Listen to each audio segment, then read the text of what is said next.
तो hello guys, as we know that कि अब IBPS RRBPO को अप्रॉक्स 90 डेज़ बचा है। 90 डेज़ में हमें जितना हो सके उतना अपना बेस्ट देके इस एग्ज़ाम के लिए प्रिपेयर कर लेना है।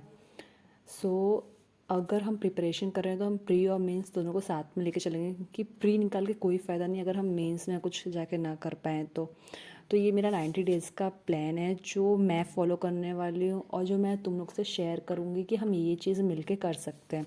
तो SIM S you know that कि मैंने तो एक बार IBPS PO का एग्ज़ाम दे दिया है और मैंने स्कोर भी शेयर किया था जिसमें मेरे नहीं हुए थे, क्योंकि उसमें एक सब्जेक्ट में मेरा बिल्कुल भी कमांड नहीं था। तो मुझे ये समझ आ गया कि अगर हमें बैंकिंग के एग्ज़ाम्स निकालने हैं तो ऑफ कोर्स एक सब्जेक्ट हमारा फेवरेट रहना चाहिए, लेकिन कमांड हमारा सारे सब्जेक्ट पे रहना चाहिए। तो स्टार्ट करती हूँ रीजनिंग से। सबसे पहले तो ये पता ही है कि प्री हमारा 27 जुलाई को स्टार्ट हो जाएगा। 3 दिन एग्ज़ाम रहेगा, 27 को, 3 अगस्त को और एक दिन मुझे याद नहीं आ रहा। मेंस 30 सितंबर को रहेगा। सबसे मेन चीज़ है कि हमारे सारे एग्ज़ाम के स्ट्रेटजी सेम सेम रहता है बैंकिंग के, क्योंकि सिलेबस लगभग सब में सेम रहता है। बस इसमें क्या रहता है, जो इंग्लिश रहता है वो प्री में नहीं रहता है और मेंस में इंग्लिश और हिंदी में ऑप्शनल रहेगा, इतना ही फ़र्क है। तो हम शुरू करते हैं रीजनिंग से। सबसे पहले तो अगर 90 डेज़ बचे हैं तो स्टार्टिंग के 30 डे जितना हो सके उतना बेसिक क्लियर कर लो। मतलब वो तुम किसी भी सर मैम किसी से भी करो, डजेंट मैटर, क्योंकि मैंने अपना जो रीजनिंग है वो सौरभ सर से किया था। मुझे ऐसा लगा कि सौरभ सर मेरे लिए बेस्ट है। मैंने पूरा ज़ीरो टू हीरो से यूट्यूब में फ्री में किया था, कुछ भी कॉस्ट नहीं लगा था और वो बहुत अच्छा एक्सप्लेन किए थे। तो मैंने अपना ये पूरा रीजनिंग बेसिक से उनसे किया था और वो आराम से 30 डेज़ में तुम पूरा कर लोगे। सेकंड है कि फिर तुम सेक्शनल मॉक चालू कर दो, क्योंकि मुझे नहीं लगता कि इसमें क्विजेस कुछ रोल प्ले करती है। अगर तुम सबसे पहले पजल करो तो अच्छा रहेगा। फिर क्या रहेगा कि जब तुम छोटे मोटे टॉपिक करोगे वो एक दिन में 2-3 टॉपिक आराम से हो जाएंगे, जैसे सिलॉक्स हो गया, इनइक्वलिटी हो गई, वो सब एक दिन में तुम लोग निपटा दोगे।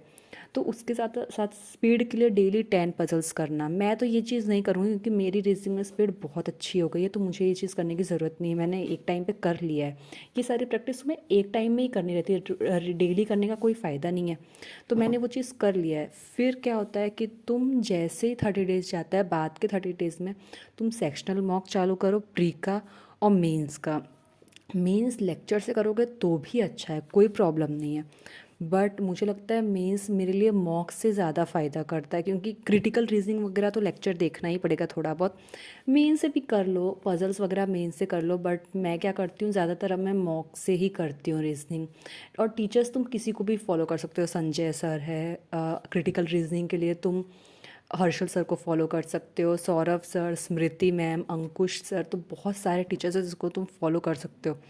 लास्ट 30 डेज़ में तुम लोग को फुल मॉक देना चालू कर दोगे उस टाइम, तो सेक्शनल मॉक तो बंद ही कर देना, क्योंकि कोई फ़ायदा नहीं, जब तक जितनी स्पीड आनी रहेगी आ जाएगी। लेकिन अगर तुम्हें लग रहा है तुम्हारा स्पीड कम है तो तुम दे सकते हो, अगर स्पीड ज़्यादा आ जाएगा तो छोड़ देना। तो लास्ट 30 डेज़ में जितना हो सके मेंस के सेक्शनल मॉक दो, डेली एक दो। अगर SBI PO का दे रहे हो तो एक दिन मॉक दो और एक दिन एनालाइज करो, या तो लेक्चर दिख रहे हो तो अल्टरनेट डेज पे करो, एक दिन मॉक दो, एक दिन मॉक को देखो कि मॉक कैसा गया, एनालाइज करो, और एक दिन लेक्चर देखो। 3 दिन में से डिवाइड कर सकते हो मेंस, क्योंकि मीन्स जितना करो उतना कम है यार, to be very honest. Then अब बारी आती है इंग्लिश की। इंग्लिश ऐसा सब्जेक्ट है जो पूरा रीडिंग पे डिपेंड है, बैंकिंग का तो एटलीस्ट रीडिंग पे डिपेंड है ही। फर्स्ट 30 डेज़ एडिटोरियल करो। तुम लोग ग्रामर ग्रंथ भी कर सकते हो अगर तुम्हारे पास है तो, नहीं तो तुम 120 रूल्स भी कर सकते हो। मैंने 120 रूल्स के नोट्स बनाए, लेकिन मैं सोच कभी कभी मेरे टाइम मिलता है तो मैं ग्रामर ग्रंथ के एक तो लेक्चर देख लेती हूँ।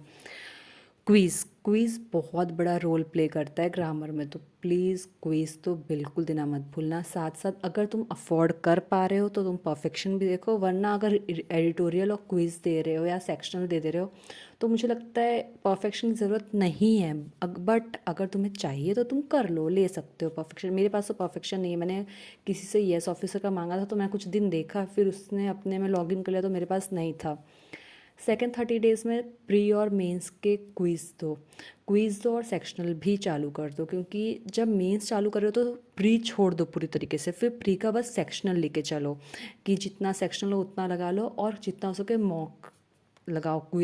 RC वगैरह सॉल्व करो, RC बहुत मेजर प्ले करता है। तो सीटी करो, क्लोज टेस्ट मतलब वो करो, ये सब चीज़ें करो। तो ये चीज़ हम कर सकते हैं मेंस में। और अगर मैं निमिषा मैम है ना यूट्यूब पे हर वेडनेसडे फ्री में परफेक्शन क्लासेस करती है, तुम वो फ्री वाला कोर्स देख सकते हो। या बहुत सारे टीचर्स हैं जो फ्री में करवाते हैं, तुम उनके क्लासेस देख सकते हो। लास्ट 30 डे में बस मॉक दो, जितना हो सके सेक्शनल और मेंस के मॉक दो। मॉक और एनालाइज करना बहुत बड़ा रोल प्ले करता है सच में। मुझे नहीं पता मैं कैसे समझाऊँ, लेकिन सेक्शनल मॉक इवन मेरे साथ कभी कभी क्या होता है कि इंग्लिश में मेरे 90% आ जा रहे हैं और कभी कभी होता है मैं 40 आ रहे, तो मुझे बहुत अजीब लग रहा था कि मेरे साथ क्यों हो रहा है। तो मैंने एक लड़की से पूछा, मतलब इंस्टा पे, जो ऑलरेडी क्लियर कर चुकी थी बैंकिंग का। तो मैंने उससे पूछा तो शी टोल्ड मी कि नहीं ऐसा होता है और ये साइकिल है, ये चीज़ होती रहेगी। Then last quant. To be very honest, मुझे ऐसा लगता है कि मैं इतनी कैपेबल नहीं हूँ कि मैं इस सब्जेक्ट का इतना लोगों को ज्ञान दूँ।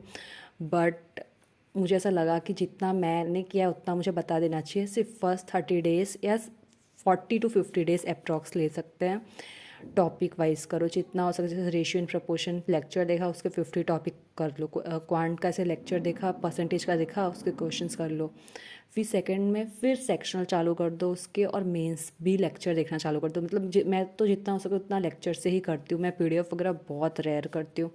और लास्ट जो 30 डेज़ बचेगा उसमें सेक्शनल देते रहो और मेंस का भी करो। सिर्फ क्वांट में मैं इतना ज़्यादा ज्ञान नहीं दे रही हूँ क्योंकि मुझे ऐसा लगता है कि अभी मेरा भी क्वांट उतना अच्छा नहीं है कि मैं पब्लिक प्लेटफॉर्म में आके सबको बताऊँ ये चीज़ करो। मैं खुद वर्क कर रही हूँ इस सब्जेक्ट में, मैं खुद डील कर रही हूँ कि मुझे कैसे इसको टैकल करना चाहिए। तो इस चीज़ में आई एम नॉट कैपेबल कि मैं तुम लोग को कुछ भी ज़्यादा बता सकूँ। जो सब्जेक्ट में मैं अपने मार्क्स बताती हूँ कि मेरे अच्छे हैं, वो जल्दी जल्दी मैं रिवील कर देती हूँ। बट इसमें मुझे लगता है I am not that much perfect. And that's it. मैंने जीए और बैंकिंग अवेयरनेस का नहीं बताया है। अगर तुम्हें इसका भी मेरी स्ट्रेटेजी चाहिए तो तुम बता देना, मैं एक स्पेसिफिक वीडियो इस पर बना दूँगी। एंड या अब ये 27 को है, और अगर मैं लाइव मॉक कोई दूँगी तो मैं उसको भी स्कोर शेयर कर दिया करूँगी अपने यूट्यूब चैनल पे। And if you want to study with me then हम मैं डेली लाइव स्ट्रीम करती हूँ, हम उसमें साथ में डिस्कस कर सकते हैं ब्रेक में। That's it. If you like my video then please like it. अगर कुछ भी तुम लोग को डाउट हो तुम लोग कॉमेंट सेक्शन में बता सकते हो। Thank you, thanks for watching.